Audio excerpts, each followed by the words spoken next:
Donc bonjour à toutes, bonjour à tous. Nous sommes ravis de vous retrouver dans cette nouvelle matinale RSM, dans ces rendez-vous du vendredi matin que vous êtes certains à bien connaître maintenant. Donc effectivement, on vous propose des webinaires de 45 minutes sur des thématiques variées qui viennent s'appuyer sur les différents domaines d'expertise de RSM. Et on se retrouve aujourd'hui pour aborder les enjeux data et BI des TPE-PME. Avant de débuter, comme toujours, quelques mots sur notre réseau. RSM est présent en France dans les principaux pôles régionaux, ce qui en fait un réseau de proximité. Et nous sommes également un réseau présent à l'international. Nous sommes le 6e réseau mondial d'audit, d'expertise comptable et de conseil. Je n'en dis pas plus. Je vais maintenant laisser la main à nos experts du sujet pour la présentation. Super, merci Aurélia. Donc bonjour à tous, je suis Julien Delaunay, donc je suis manager et responsable du pôle Data et BI RSM France à Lyon. Et donc du coup, j'interviens aujourd'hui avec Dimitri. Bonjour à tous, Dimitri Letellier, directeur associé conseil chez RSM, donc en charge plus particulièrement des services Data et BI, basé au bureau de Nantes.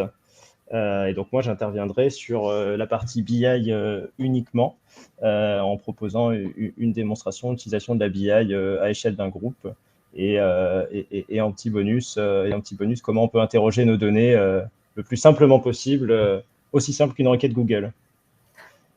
Quelle promesse. Donc effectivement, je vais rebondir sur ce que dit Dimitri. C'est très intéressant de voir dans le titre, on a mis enjeux data et BI des TPE-PME parce qu'on a souvent l'impression que ces enjeux-là sont réservés à des grandes entreprises et on se dit souvent que une entreprise de taille intermédiaire n'est pas forcément concernée par la data, etc. Parce qu'en plus, les termes sont de plus en plus galvaudés, on parle d'intelligence artificielle, de neurones, etc. On va se rendre compte qu'en fait, à toute échelle, toute entreprise peut avoir des enjeux, aussi simples soient-ils, mais la simplicité n'est pas forcément en corrélation avec l'enjeu, dans le sens où on va pouvoir automatiser et avoir des reportings vraiment très qualitatifs sur effectivement des TPE et PME et pas forcément en devant être une grande entreprise. Alors en sommaire, donc on a déjà passé l'introduction. On a organisé le webinaire autour de 3 axes principaux, qui sont la data migration, la RPA et la business intelligence. Donc du coup, pour la business intelligence, ce sera surtout Dimitri qui interviendra. Et enfin, data et expert comptable, parce qu'effectivement, ça vous a pas échappé, RSM est un réseau donc d'expertise, d'audit et de conseil. Et donc on peut se poser la question, pourquoi confier une mission data à RSM ? Donc en introduction, la donnée en France et dans le monde, donc on voit qu'aujourd'hui on est vraiment au milieu du graphe qui est en bas à gauche effectivement, et on s'aperçoit qu'en 2035, les créations de données dans le monde vont être exponentielles. En parallèle de ça, on s'aperçoit aussi effectivement que 70% des données d'entreprise restent exploitées. Donc si on applique le 70% à la tendance de la courbe, on va avoir un volume de données en entreprise de plus en plus inexploité. Et donc, du coup, ça va générer un certain nombre de problématiques, notamment au niveau des entreprises, sur ces données inexploitées. On va voir aussi, et ça, Dimitri l'expliquera très bien, que si les données sont inexploitées, c'est qu'elles sont particulièrement silotées, dans le sens où quand on crée une entreprise, on est une jeune entreprise, etc., on commence sur un système de base, et puis après, on acquiert des applications au fur et à mesure du besoin. C'est-à-dire que j'ai mon système comptable et après, j'ai un besoin en métier. Alors, j'acquiers mon application métier. Je vais avoir un besoin de suivi de projet. Alors, je vais acquérir une application de suivi de projet. Je vais avoir un besoin RH. Je vais avoir une application RH. Sauf qu'en faisant ça de manière indépendante, les données ne communiquent pas entre elles. Et donc, du coup, elles deviennent silotées. Et des données silotées sont inexploitées parce qu'on va se dire, par exemple, mon chiffre d'affaires, je vais le regarder soit en compta, soit en gestion commerciale. Comme je vais faire soit l'un soit l'autre, je vais avoir une déperdition parce que les données de l'un ne seront pas forcément exploitées dans le système de l'autre. Donc en introduction, quand on parle de data, on parle de traitement et gestion des données dans l'entreprise. Ces données systèmes peuvent être comptables, gestion commerciale, métier ou RH. On peut avoir des interfaces via des API. Donc une API, c'est un mot assez courant. Ça veut dire application, programme, interface. C'est en gros, quand j'ai une application, c'est comment elle va communiquer avec l'extérieur. comment moi je vais récupérer des données de cette application et comment je vais interagir avec cette application, mais avec une autre application. Exemple de cas d'usage, automatisation de transfert de données, constitution de data warehouse ou RPA. La business intelligence, donc là peut-être Dimitri, je te laisse décrire un peu ce que c'est. Ouais, au niveau business intelligence, notre objectif principal va être, comme le disait Julien, de s'affranchir de nos systèmes d'information qu'on appelle transactionnels, ceux qui servent à gérer vos transactions de tous les jours, les ERP, les CRM, les systèmes de gestion commerciale, tout le système d'information qui va permettre de gérer les transactions au quotidien. Alors, on va en fait récupérer cette donnée pour la stocker à une couche qui va être positionnée plutôt au-dessus.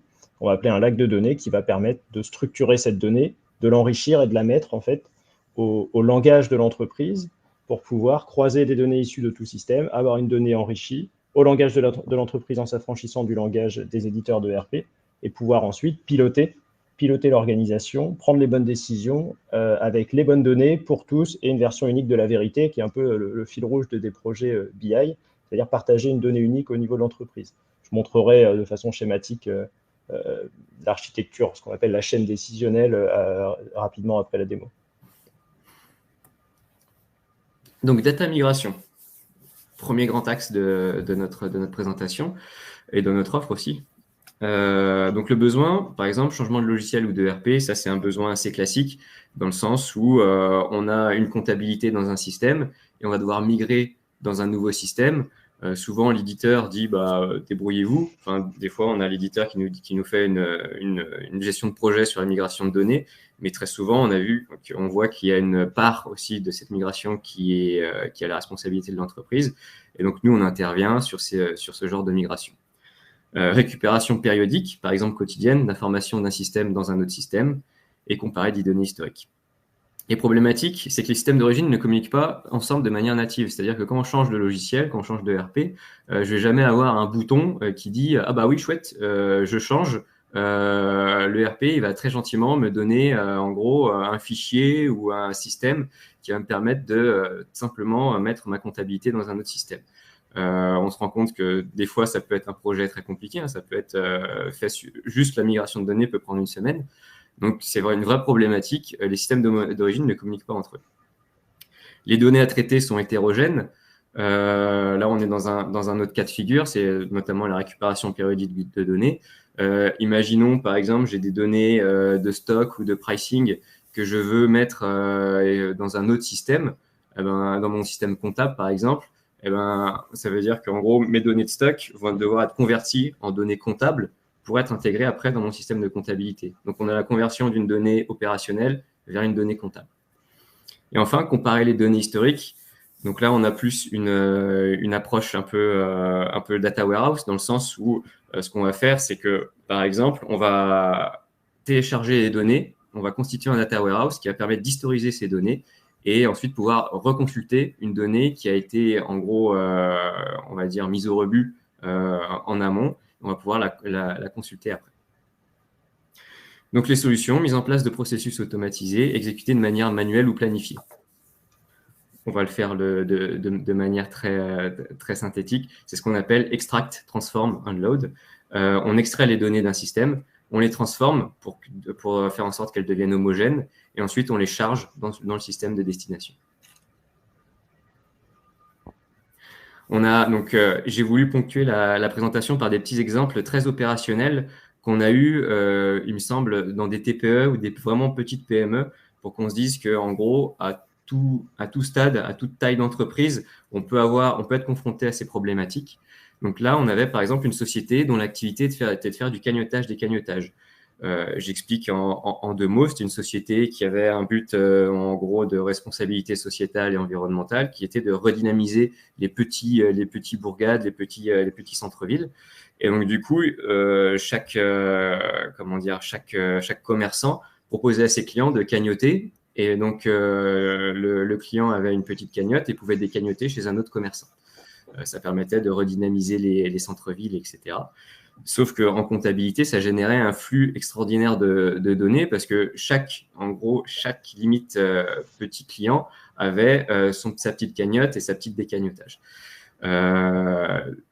D'autre part, en plus, c'était géré avec des fichiers de virement SEPA. Tout ça a été géré dans un ERP qui, d'une part, ne faisait pas de comptabilité et d'autre part, générait des fichiers CEPA qui étaient uniquement PDF.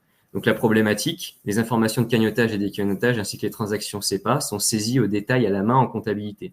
Hyper chronophage, sans valeur ajoutée et avec un risque d'erreur énorme. Solution. Donc la solution qu'on a développée pour cette petite entreprise, c'est de collecter les données sur un espace unique, tous les fichiers, et créer un processus de transformation et d'intégration automatique de ces données. Et ensuite, on optimise aussi le rapprochement, effectivement, pour la comptabilité. Donc, en schématisant, les personnes qui avant saisissaient toutes ces opérations, aujourd'hui vont déposer donc les fichiers CEPA XML et les fichiers Excel de cagnotage décagnotage dans un espace unique. Donc, c'est un drive. Donc là, c'est un extranet SharePoint. Depuis cet extranet SharePoint, on transforme les données. Ensuite, on les formate pour être au format Cegid. Et ensuite, on les intègre dans Cegid. Ça nous permet d'avoir, en gros, un flux de données à moitié automatisé parce qu'on a quand même une intervention manuelle de dépôt des fichiers. Par contre, effectivement, une fois qu'on a déposé les fichiers, tout est automatique par rapport à, effectivement, à une mode de fonctionnement historique où on devait saisir à la main vraiment toutes les opérations, ce qui était hyper chronophage. Et pour une TPE, donc qui n'a pas de service comptable intégré, donc du coup qui avait sa comptabilité dans un cabinet RSM au cas d'espèce, ça demande un traitement de volume de données très important qu'on a réussi à optimiser par ce procédé. Ensuite, exemple numéro 2, donc là on est déjà dans une société d'une taille un peu plus grande. La société donc emploie des administrateurs des ventes qui utilisent l'application Zora. Je cite les éditeurs, etc., pour que ce soit vraiment très factuel et pour qu'on puisse bien imaginer en gros le schéma d'où on part et où on va. Donc, ces administrateurs des ventes utilisaient l'application Zora, donc qui permettait de faire la facturation et le suivi du recouvrement. Problématique, le recouvrement font que les règlements sont gérés dans Cegid et les administrateurs des ventes n'ont accès qu'à Zora. Donc, du coup, les animateurs des ventes n'ont ni accès à la comptabilité, aux données bancaires, mais doivent suivre les règlements, ce qui leur pose une certaine problématique. La volumétrie est très importante, car, entre parenthèses, on parle d'une société qui émet environ 1 millier de factures de vente par mois. Donc, effectivement, si je dois suivre à la main 1000 factures de vente par mois, ça peut devenir compliqué, surtout qu'en amont, la comptabilité l'a sûrement déjà fait. La politique de sécurité informatique de l'entreprise refuse la connexion Zora avec les systèmes tiers. Donc là, c'est-à-dire qu'en plus, on a eu une contrainte organisationnelle de l'entreprise qui nous a interdit de nous connecter directement à Zora.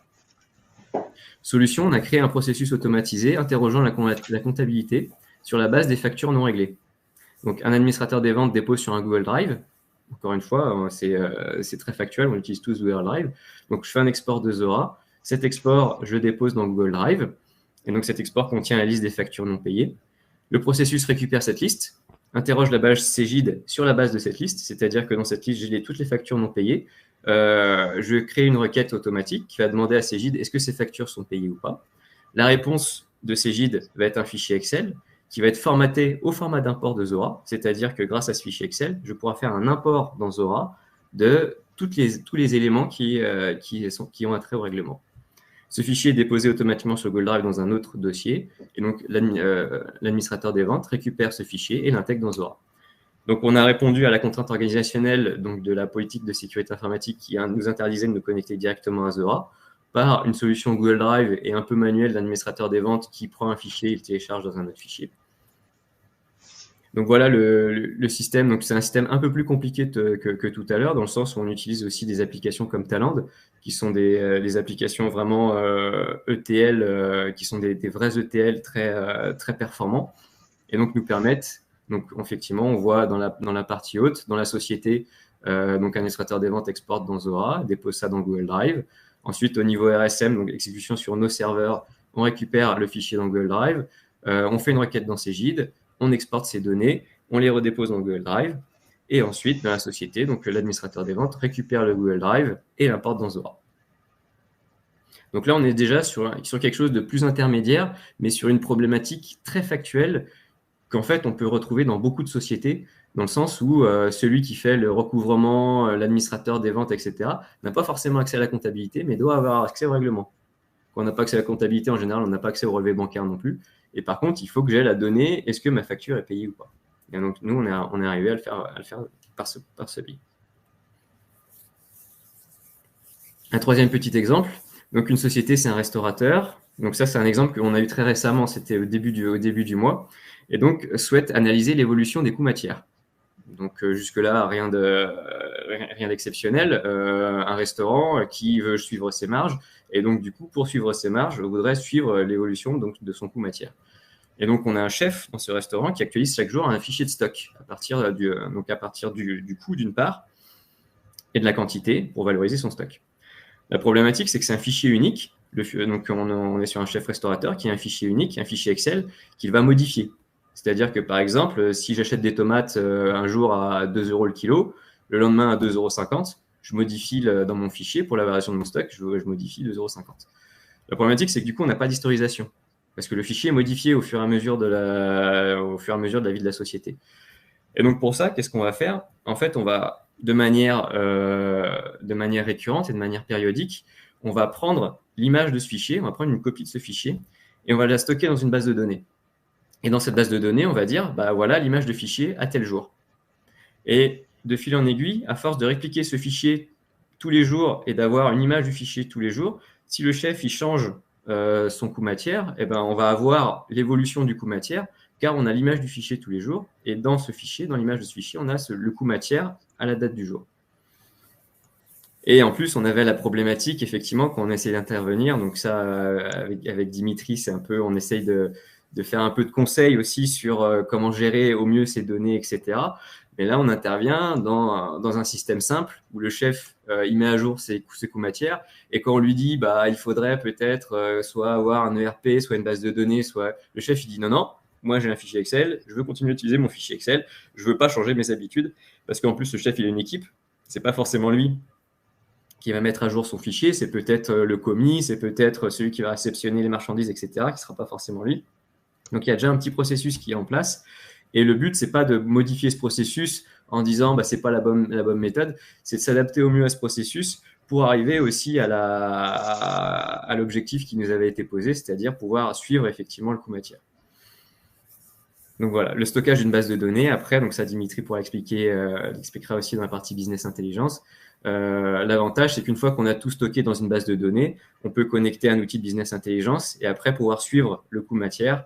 Donc, dans un outil de business intelligence, pouvoir piloter l'entreprise, piloter l'activité grâce à ça. Donc, l'exemple 3, je l'ai fait très descriptif, il n'y a pas forcément de schéma à donner.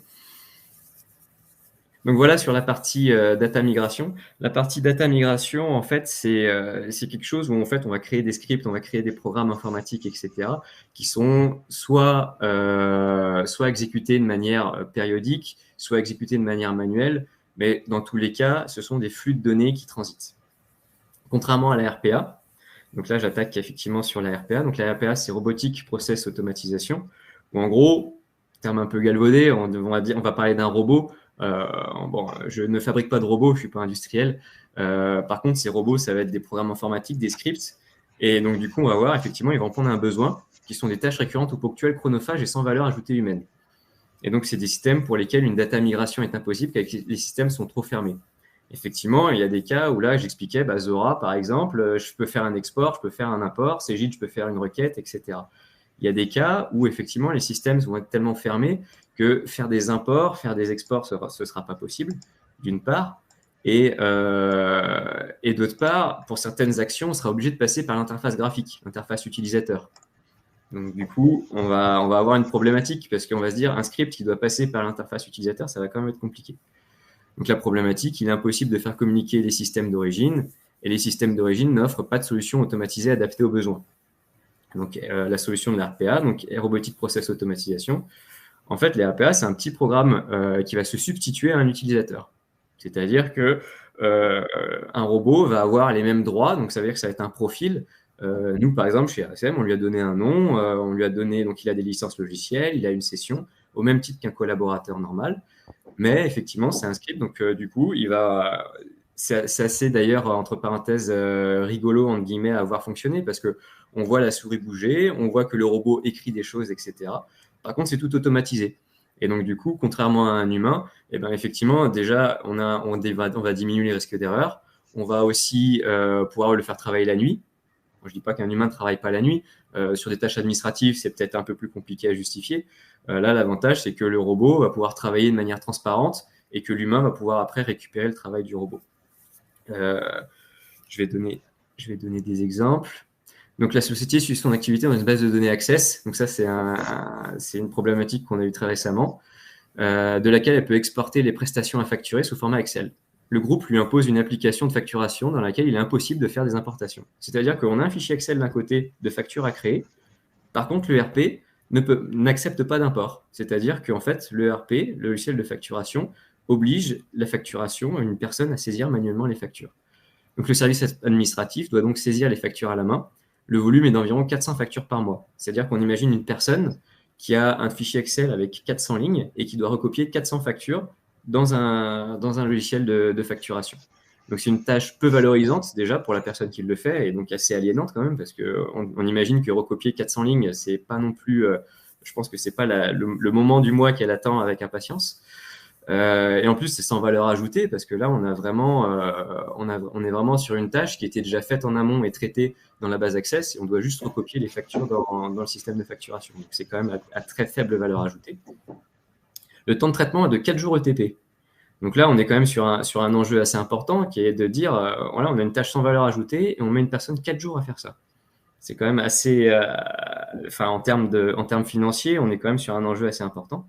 Et le risque d'erreur au bout de 4 jours est très important, c'est-à-dire que une fois qu'on a fini le 3e jour et demi, je pense que même moi, sans prétention, je pense que je ne ferai plus la différence entre une ligne ou une autre ligne de mon fichier Excel. Et donc, on a un risque d'erreur, de se tromper de ligne et donc du coup de facturer le mauvais montant au mauvais client, etc., qui est quand même assez important. La solution est de créer un robot qui va d'un côté lire chaque ligne du tableau Excel et pour chaque ligne de ce tableau, va créer une facture dans l'application de facturation. Donc, c'est-à-dire que le robot, il va ouvrir le fichier Excel d'un côté, il va ouvrir le logiciel de facturation de l'autre, et on va le voir travailler. Donc après, dans le déroulé de la mission, il y a une phase de monitoring parce qu'il faut aussi anticiper tous les messages d'erreur qu'on peut avoir. Par exemple, on a eu une erreur à un client qui n'existe pas, une prestation qui n'est pas dans la base, etc. Donc, il y a quand même une phase de monitoring à faire pour vérifier. Donc, on doit regarder le robot travailler pour voir s'il n'y a pas un élément bloquant, etc. Par contre, effectivement, donc à la fin, on a un robot qui va pouvoir économiser 4 jours ETP et donc saisir de manière quand même très fiable les 400 factures par mois. Pour finir là-dessus, donc ces 4 jours ETP, on peut dire que la RPA, bon, les détracteurs pourront dire qu'on va, créer du chômage dans les secteurs administratifs. Moi, je pense que pas du tout. Parce que les 4 jours qu'on passait à saisir des factures, aujourd'hui, ils ont été transvasés sur du recouvrement. Ça veut dire qu'en gros, au lieu d'avoir 4 jours à saisir des factures, on a 4 jours de relance client, de choses qui sont à plus forte valeur ajoutée et qui vont améliorer le BFR de l'entreprise. Relance client, donc appeler au téléphone, ça typiquement, c'est pas faisable par un robot et c'est à plus forte valeur ajoutée. On appelle le client, lui, la facture n'est pas payée, etc.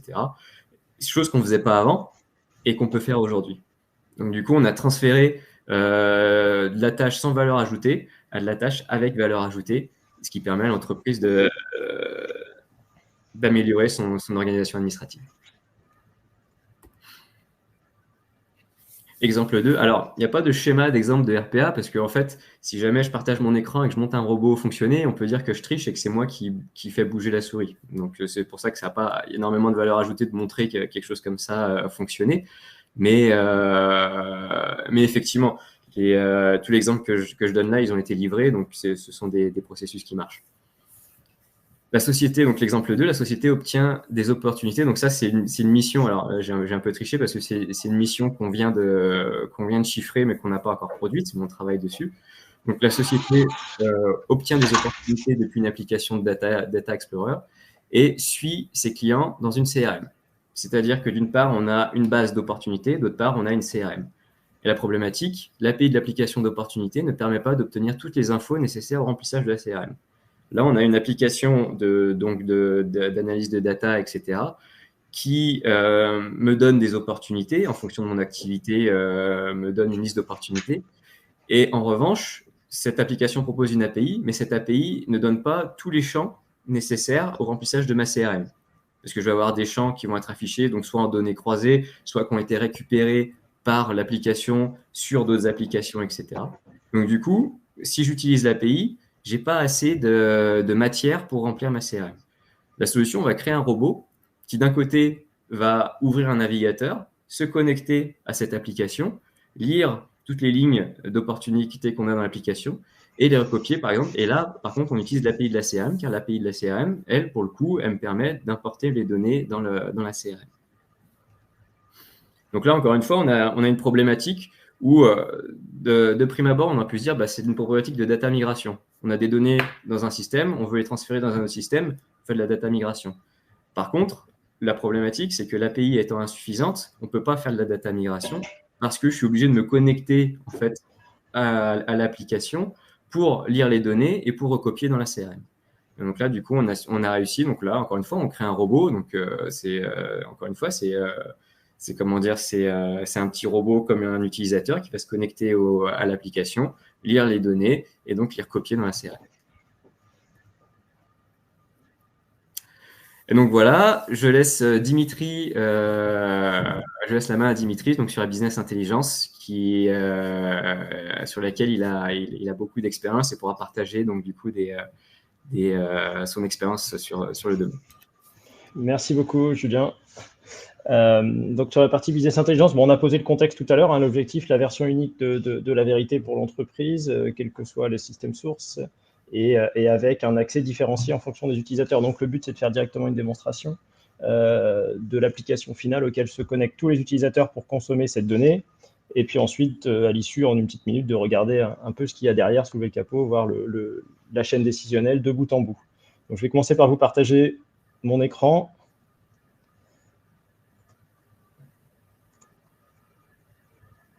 Julien, si tu peux me faire signe quand c'est bon. C'est bon. C'est tout bon. Ouais. Donc, un peu de contexte, c'est un cas en fait où on a 5 concessions automobiles, un groupe qui doit faire à peu près 70 millions d'euros de chiffre d'affaires à l'année. Et ces 5 concessions sont réparties en fait en 2 sociétés, 2 entités juridiques, et on a des systèmes d'information différenciés sur l'ensemble des entités juridiques, donc des bases de données différentes en matière d'ERP, de facturation, de logiciels comptables. Donc le projet BI a eu pour objectif de fournir une application unique à l'ensemble des acteurs dans tous les centres, toutes les concessions, pour qu'ils puissent consommer leurs données, avec 3 niveaux d'accès en fait.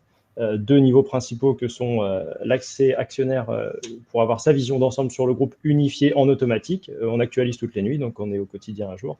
La version pour les responsables d'entités, responsables de concession, et puis les différents responsables métiers, puisque ça s'appliquait aussi aux responsables de commerce, véhicules neufs, véhicules d'occasion, ateliers et magasins. Et puis le petit dernier qui est le moteur de recherche pour questionner les données.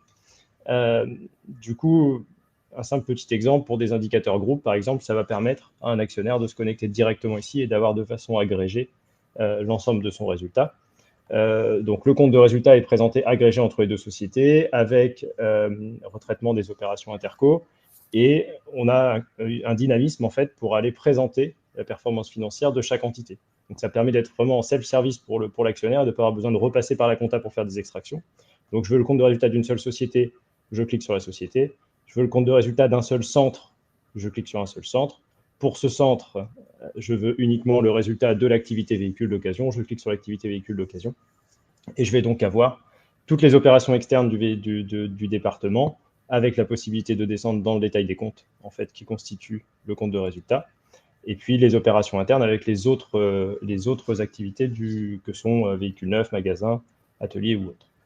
Donc ça, c'est une vision très financière, dynamique. On peut exporter bien sûr chaque résultat sous forme soit très graphique, soit sous Excel. On a tout. On peut directement commenter dans Power BI en taguant les personnes, commenter dans Teams, échanger sur cette donnée. Une vision souvent qui est assez appréciée, c'est la vision de trésorerie en agrégé, puisque la trésorerie est du coup tenue dans différents outils comptables avec différents comptes, différentes entités. Donc là, on a les courbes globales et puis on va pouvoir regarder uniquement de la trésorerie de la société numéro 2 ou uniquement de la société numéro 1 ou uniquement pour un compte. Les courbes vont pouvoir s'actualiser. Donc ça, c'est vraiment la vision d'ensemble. Et ensuite, on va pouvoir, au niveau des sociétés, entrer. Donc, on a une gestion des droits d'accès qui est synchronisée avec les droits d'accès des utilisateurs. Donc, quand on se connecte à l'appli, on nous demande login, mot de passe et les droits vont venir s'ajuster. Et là, je ne vais pas retourner dans le détail de la partie financière, mais simplement un seul exemple. Je suis directeur commercial du département véhicules neufs. Je vais avoir accès à des pages véhicules neufs qui vont être bornées au niveau de mon périmètre de responsabilité.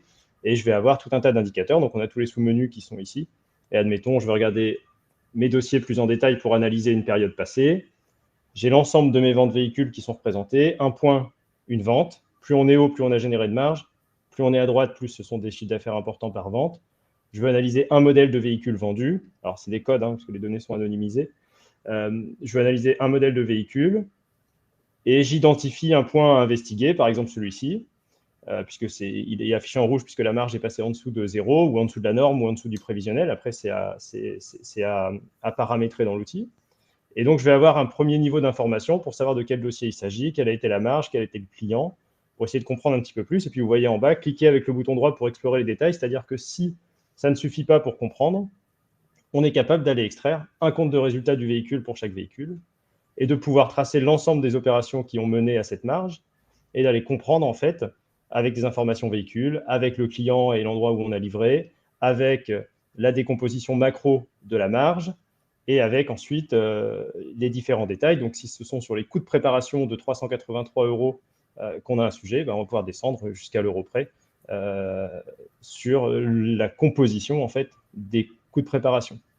Donc ça, c'est vraiment un aspect BI, c'est-à-dire que toutes les données sont au même endroit, je n'ai accès qu'à la donnée à laquelle j'ai besoin et je suis en self-service, je n'ai pas besoin d'être data analyst pour m'en servir. J'ai une vision très macro de mes ventes de véhicules et puis je descends jusqu'au niveau le plus bas pour l'obtenir et après, je l'extrais ou je l'utilise ailleurs.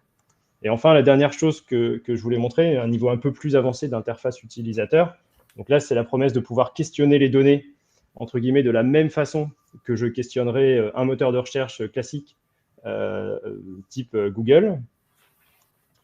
Donc, en fait, là, on a vraiment une barre de recherche et on va aller pouvoir taper une demande en langage naturel. Donc, je veux mon CA des véhicules neufs. Je veux, par exemple, le présenter par centre, admettons, qui sont les concessions. Vous voyez, le graphique va se générer au fur et à mesure. Bon, là, ça ne veut pas dire grand-chose parce qu'on n'a pas borné en date. Donc, on va pouvoir dire pour l'exercice 2021, vous voyez, le chiffre d'affaires va venir s'ajuster. Alors, parfois, il y a un petit temps de recherche sur le cube. Il va nous demander, donc, est-ce que vous voulez par date de facture? On le veut par date de facture. Et donc, là, j'ai bien mes ventes qui sont revenues à un niveau annuel, concession par concession. Donc, pareil, là, ce sont des codes, mais normalement, on aurait demandé concession. Et ensuite, avec le chiffre d'affaires détaillé par concession pour les véhicules neufs. Donc, je peux très bien rechercher, comme je le fais là, sur des mesures que j'ai dans le cube. Je peux aussi rechercher sur les données à l'intérieur. Je vais pouvoir aller demander le CA magasin pour l'huile. Et l'huile, ce n'est pas un champ, c'est une donnée qui est à l'intérieur de la base, mais on va le retrouver. Donc, voilà un petit peu les trois axes que je voulais montrer là-dessus. Et ensuite, simplement pour comprendre un peu comment on arrive à ça, simplement remontrer cette chaîne décisionnelle, c'est ce qu'on a présenté un petit peu en introduction. Et là, on l'a de façon schématique pour bien réexpliquer en fait le flux qui permet d'arriver à ça. En fait, ce qu'on vient de présenter ici, c'est la brique que vous voyez la plus à droite, l'application. Donc, c'est la donnée qui est diffusée aux utilisateurs avec l'accès sécurisé, réservé à leur périmètre de responsabilité. Mais en fait, pour arriver à ça, on va avoir tout un flux décisionnel, donc, qui avait été présenté aussi par Julien en introduction. On va avoir nos sources de données qui est notre système d'information transactionnel, ERP, CRM, différents fichiers. On va mettre en place des flux de données pour copier cette donnée et la transformer pour la mettre en fait en forme à notre langage et selon la façon dont on veut l'analyser dans un lac de données, ce qui va permettre ensuite d'effectuer tout le reste des traitements sans solliciter les bases sources et avec un langage unifié, quels que soient les outils transactionnels qu'on va avoir et quelle que soit leur évolution. Je change de CRM, je change de ERP, mon data flow, c'est au langage de mon entité, ça ne change pas. C'est cela qui servira de... À ce stade, les données sont unifiées au langage de l'entreprise, mais elles ne se parlent pas encore et on ne calcule rien dessus. Elles sont mises les unes à côté des autres. Donc, je vais avoir mes référentiels, ma liste des clients, ma liste de mes comptes comptables, etc. Et en face, mes transactions, que vont être mes ventes, ma paye mensuelle, enfin, toutes les données de l'entreprise.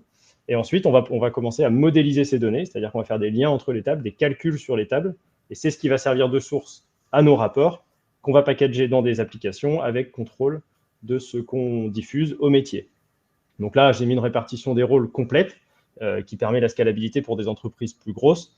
Le sujet étant que lorsqu'on a des entreprises plus petites, une seule personne va faire l'ensemble des rôles, data engineer, data scientist, data analyst. Et puis après, plus les équipes vont venir s'étoffer en matière de BI et plus les entreprises vont être complexes, puis on va pouvoir répartir ces rôles avec vraiment des spécialistes pour chaque rôle. Donc voilà, c'était simplement en synthèse pour montrer comment on arrive à l'application que je vous ai montrée avant. Julien, je te repasse la main pour la suite. Excellent.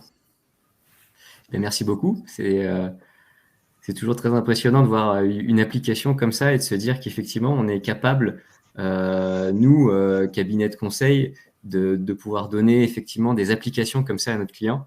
C'est quand même très intéressant, je trouve. Donc effectivement, moi j'ai repris. Donc du coup, j'avais aussi des. J'arrive plus à.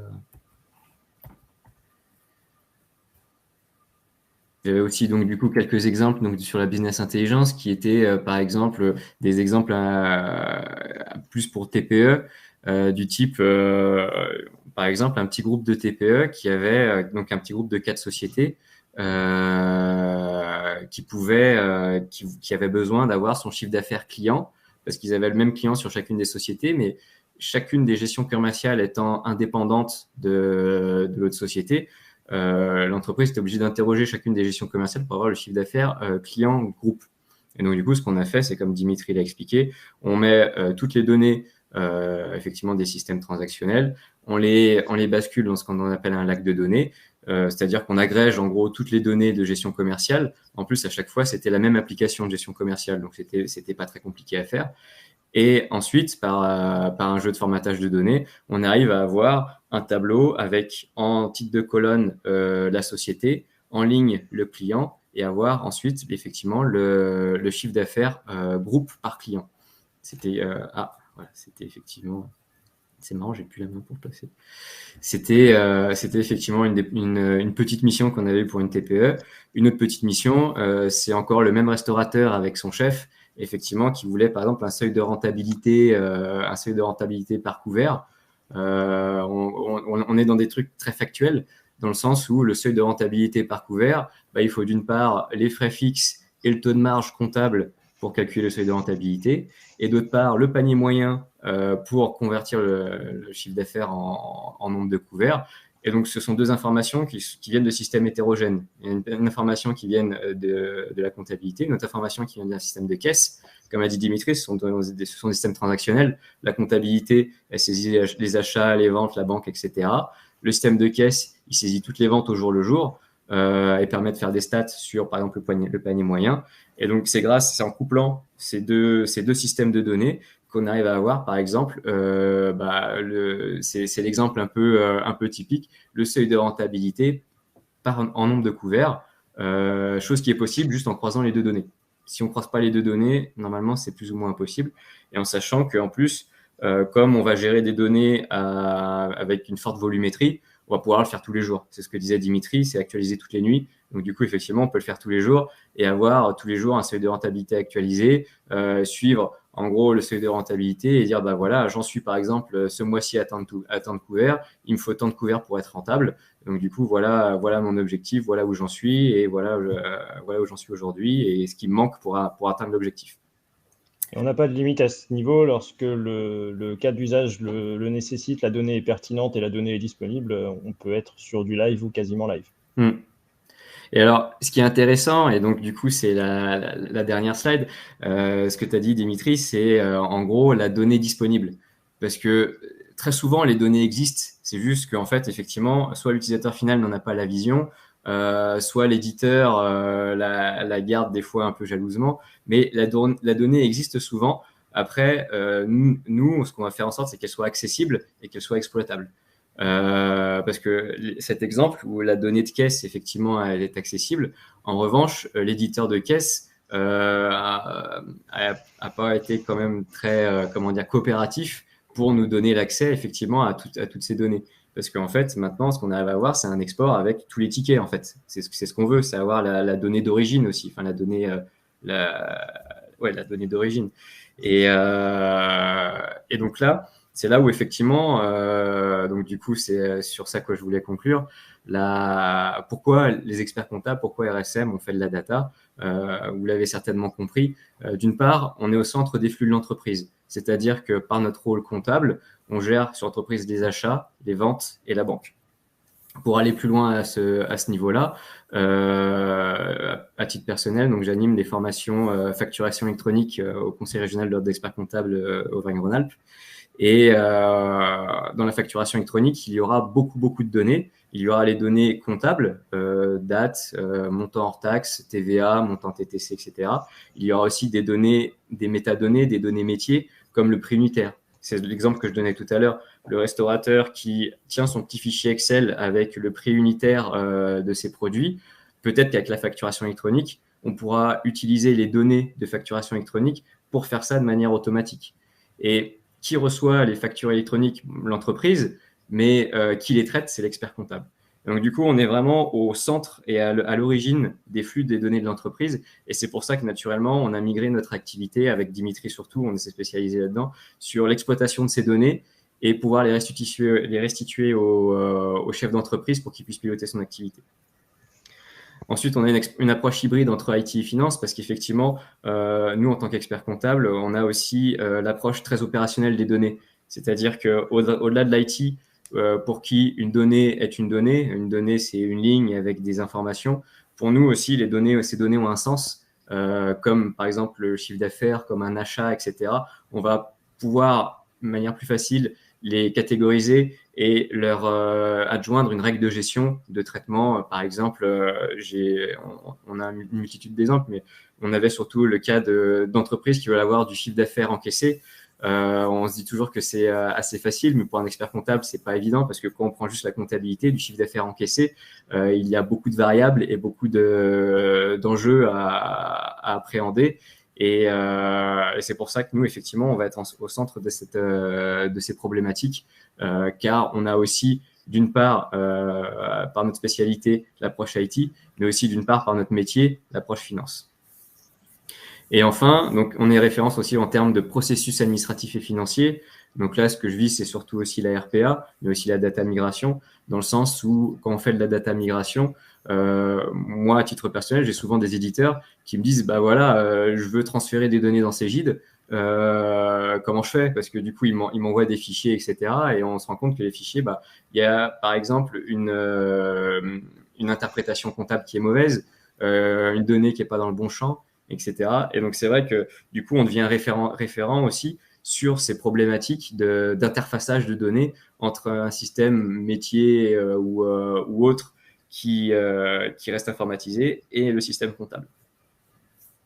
Donc voilà, 9h44, on est dans les temps. Alors maintenant, il y a la petite phase de questions-réponses. Merci à tous les deux d'abord. Alors, on n'a pas eu de questions pendant la présentation. Merci pour vos exemples concrets. Est-ce que, je m'adresse à nos participants, est-ce que vous avez des questions sur ce qui vous a été présenté? Je crois que vous avez été extrêmement clair. Nous n'avons pas de questions. En attendant que peut-être des questions vous viennent, je me permets juste de vous informer de nos prochains rendez-vous. On se retrouve le vendredi. Alors, on a Nicolas qui nous dit « c'est très clair, un grand merci ». Donc, je vous fais passer le message. Merci Nicolas. Effectivement, on va se retrouver sur le sujet de la trésorerie d'entreprise le vendredi 27 janvier. Et on se retrouvera le vendredi d'après sur un sujet onboarding hybride, comment réussir l'intégration de vos nouveaux collaborateurs, donc le vendredi 3 février. Nous n'avons pas d'autres questions pour le moment, donc je pense qu'il nous reste à vous souhaiter une très bonne journée. Bien évidemment, on reste à votre disposition par ailleurs si jamais vous avez des interrogations qui vous viennent après la diffusion de ce webinaire. Et on vous dit à très bientôt sur nos présentations de webinaires RSM. Merci à tous. Au revoir. Merci beaucoup. Merci beaucoup. Bonne journée. Au revoir. Au revoir.